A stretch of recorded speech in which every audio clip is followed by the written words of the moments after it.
ఒక్కోసారి మన దగ్గర సమాధానాలు లేనప్పుడు మన మౌనమే మనల్ని ఇంకొంచెం ఆలోచించేలా చేస్తుంది. అలా ఆలోచించే టైంలోనే నాకు ఒకడు క్వశ్చన్ బ్యాంకులా నా జీవితంలోకి వచ్చాడు.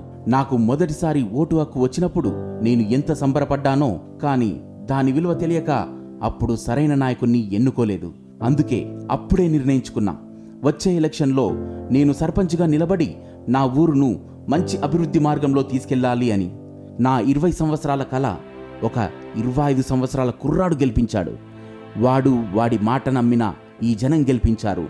నాకు 20 సంవత్సరాలు ఉన్నప్పుడు ఈ ఊరికి సర్పంచ్ కావాలి అని కలగన్నా. అప్పటి నుండి ఇప్పటి వరకు ఆ కల కలగానే మిగిలిపోతుంది అని భయపడినా. కానీ మనలో నీతి నిజాయితీ ఉండి మనం ధర్మం వైపు ఉంటే మన కోసం అందరూ వస్తారు అని నిరూపించారు. అవునా? ఇంక 20 రోజులు ఉందా? సరే వచ్చేస్తాం లేరా. సరే బాయ్. మచాస్, ఊరు నుంచి ఫోన్ వచ్చిందిరా, ఎలక్షన్స్ ఉన్నాయంట, రమ్మంటున్నారు. సరే వెళ్ళురా, ఇంకా 20 డేస్ ఉంది కదా. ఇక్కడ వర్క్స్ అన్నీ చూసుకొని 1 వీక్ ముందెళ్ళు. అవును కానీ నాకు ఇప్పుడు వెళ్ళాలని ఉంది. ఎందుకురా? ఎందుకంటే ఇప్పుడు వెళ్తే ఊర్లో ప్రచారంతో పాటు సుక్క ముక్క పైసా అన్నీ ఉంటాయరా. నిజమేరో.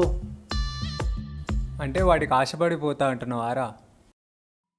అలా అని కాదురా, ఈసారి ఎలక్షన్స్ జనరల్ కేటగిరీ కదా, అందరూ పోటీ చేస్తున్నారు. చూద్దాం ఊర్లో వాతావరణం ఎలా ఉందని చూడడానికి వెళ్దామంటున్నా.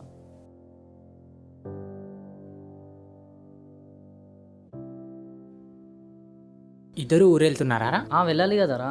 వెళ్ళాలి కదరా. నేనైతే ఏం వెళ్ళను. ఒకవేళ వెళ్ళినా నేను నోటాకే ఓటేస్తా. ఈ రాజకీయ నాయకులందరూ దొంగ నా కొడుకులే. సో మై ఓట్ ఫర్ నోటా.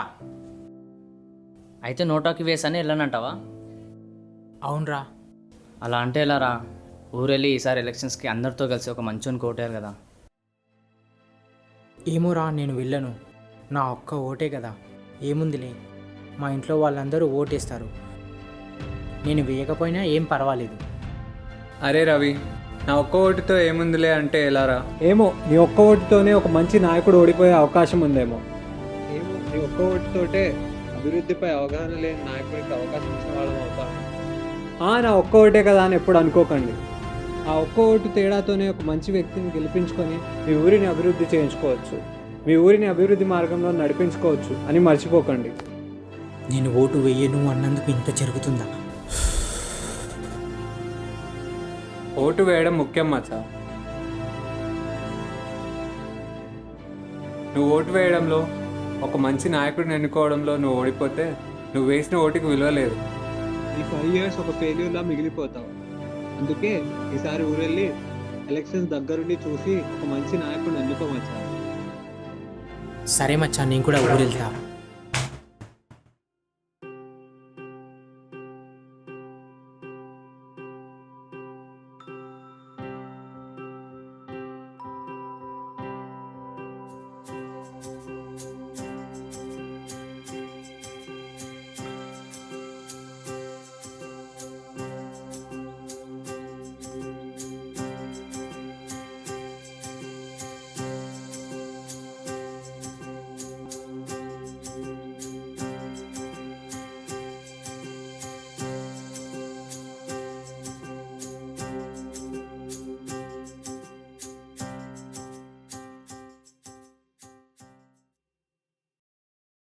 అమ్మ, ఈసారి కూడా పోయిన ఎలక్షన్స్కి పోటీ చేసిన వాళ్ళు మళ్ళీ పోటీ చేస్తున్నారు. అవును నాయన, అక్కనే అంజీ అని ఓ, ఇప్పటికి 4 సార్లు పోటీ చేసి ఓడిపోయాడు.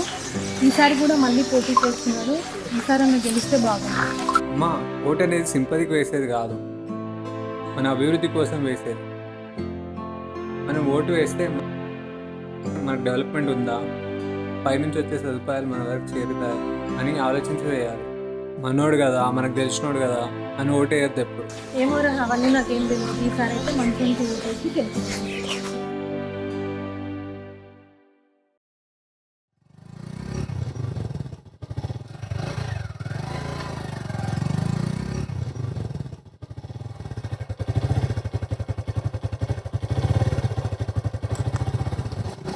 క్లాసేనా?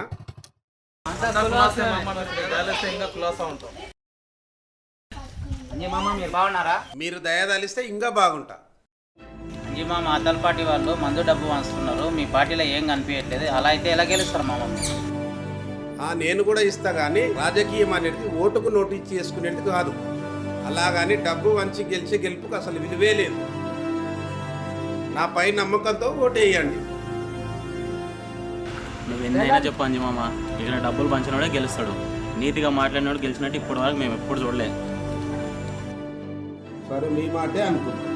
పోయిన 4-5 లక్షల్లో పోటీ చేసి సగం మెజార్టీ తెచ్చుకున్నా.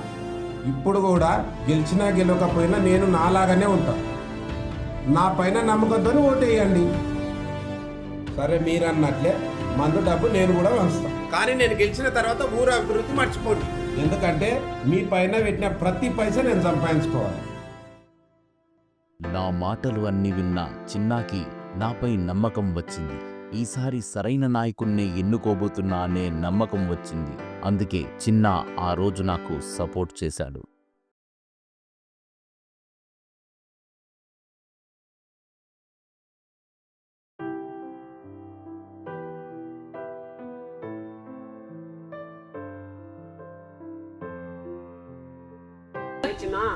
నీకు నువ్వు ఒక్కడే అనుకుంటే సరిపోదు. మన ఊర్లో కులం మతం అనే ఓట్లు ఉన్నాయి. ఆ ఓట్లు కొంతమంది కులానికి వేస్తారు, కొంతమంది మతానికి వేస్తారు. ఆ విషయం నీకు తెలుసా? అదంతా నాకు తెలియదు. అయినా ఓటు అనేది కులానికో మతానికో వేసేది కాదు, మన కోసం, మన ఊరి కోసం, మన దేశాభివృద్ధి కోసం వేసేది. ఇదిగో బాబాయ్, ఎప్పుడూ కులానికి మతానికి ఓటు వేయొద్దు. ఊరు బాగు కోసం ఓటు వేయి, ఒక మంచి వ్యక్తికి ఓటు వేయి. అంతేకాని కులాన్ని మతాన్ని ఎలక్షన్స్లోకి తీసుకురాకండి. దానివల్ల మనకి ఏ ఉపయోగం లేదు, గుర్తుపెట్టుకోండి. చిన్న పోరా అయిపోయింది సరిగావు.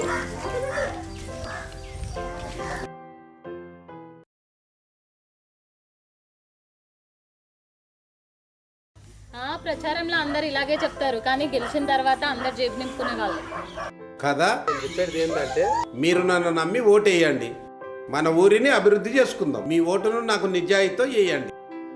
అంజిమామ చెప్పిన దాంట్లో నిజం ఉంది. మనం కూడా మార్పు కోరుకుంటున్నాం. అందుకే ఈసారి అంజిమామకు ఓటేసి గెలిపిద్దాం. నా సపోర్ట్ అంజిమామకే. మార్పు అది అంజిమామ వల్ల అవుతుందంటావా? ఎందుకు ఓటు వేయడం మన హక్కు. ఏ పార్టీకి ఏ వ్యక్తికి వేస్తామనేది మన అభిప్రాయం. సరే, నేను వెళ్ళొస్తా. నువ్వు నిశ్చింతగా వెళ్ళు మామ, ప్రశాంతంగా నిద్రపో. నువ్వే గెలుస్తావు ఎలక్షన్లో.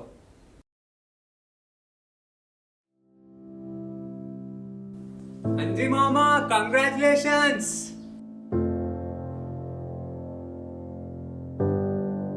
ఈసారి కూడా నేను గెలవని అనుకున్నారా, కానీ దాన్ని అబద్ధం చేసి నా గెలుపుని నిజం చేసినవరా.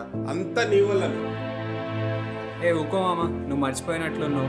నేటి బాలలే రేపటి పౌరులు అన్నట్లు, నేటి సర్పంచ్లే రేపటి ఎమ్మెల్యేలు, ఎంపీలు, సీఎంలు, పిఎంలు.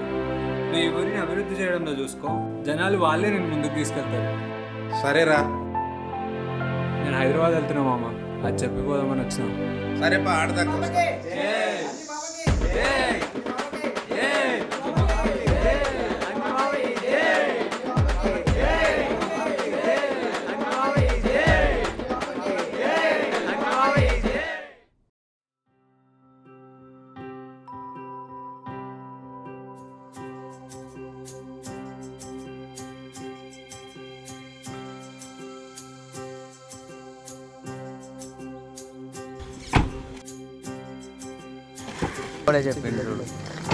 నువ్వు మాత్రం ఊరి అభివృద్ధి మర్చిపోకు మామ.